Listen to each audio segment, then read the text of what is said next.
একটা হিন্দু ছেলে আমাকে বললো ভালোবাসবে, আমাকে বিয়ে করবে, এত কিছু বলেছে আমাকে। সে 2 মাস আমাকে ব্যবহার করলো। একটা হিন্দু ফ্যামিলির ছেলে এত বড় সাহস পায় মুসলিমের সাথে এগুলো করার? কই একবারও তো একবারকে কোনো নোটিশ পাঠালো না রাজের মাকে? আমি যদি বাজে কাপড় পরে নিউজ করে থাকি, তার জন্য আমি আজকের পর থেকে আমি আর কোনো বাজে কাপড় পরবো না। তবে আমার একটা কথা, আমার কাপড় নিয়ে যদি সমাজের মানুষের প্রবলেম হয়, আমার কাপড় নিয়ে যদি হাইকোর্টের উকিলের প্রবলেম হয়, তাহলে উকিল শুধু আমার কাপড়টাকে নিয়ে কেন নোটিশ পাঠাবে? শুধু উকিল কাপড় নিয়ে নোটিশ পাঠানো হবে? উকিল কি দেখে না? একটা হিন্দু ছেলে আমাকে বললো ভালোবাসবে, আমাকে বিয়ে করবে, এত কিছু বলেছে আমাকে। সে 2 মাস আমাকে ব্যবহার করলো। একটা হিন্দু ফ্যামিলির ছেলে এত বড় সাহস পায় মুসলিমের সাথে এগুলো করার?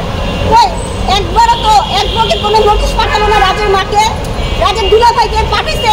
পাঠাই নাই। অথচ আজকে আমি নিউজ প্রচার করতেছি সঞ্জিত শাহর সমস্যা। আমি কেন নিউজে প্রচার করতেছি? আমি কেন? কারণ আজকে আমি আমার রাজকে হারাইছি, আমার সম্মান আজকে রাস্তা নেমে গেছে। তো আমি নিউজ প্রচার করবো না, কে করবে? আমিও আমার অধিকার চাইবো না, কে চাইবে? আমি যতক্ষণ আমি রাজকে না পাবো, আমি ততক্ষণ নিউজ প্রচার করে যাব। আমি আমার ন্যায্য বিচার পাচ্ছি না।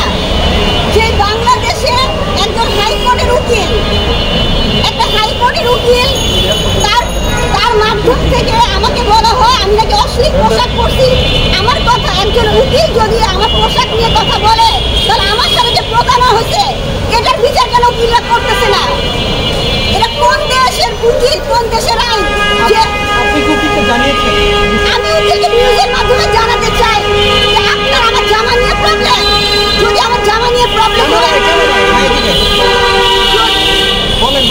যদি আমার জামা নিয়ে প্রবলেম হয়, ভালো কথা। আজকে সাংবাদিকের মাধ্যমে বলছি, আজকের পর থেকে আমি কোনো বাজে কাপড় পরবো না।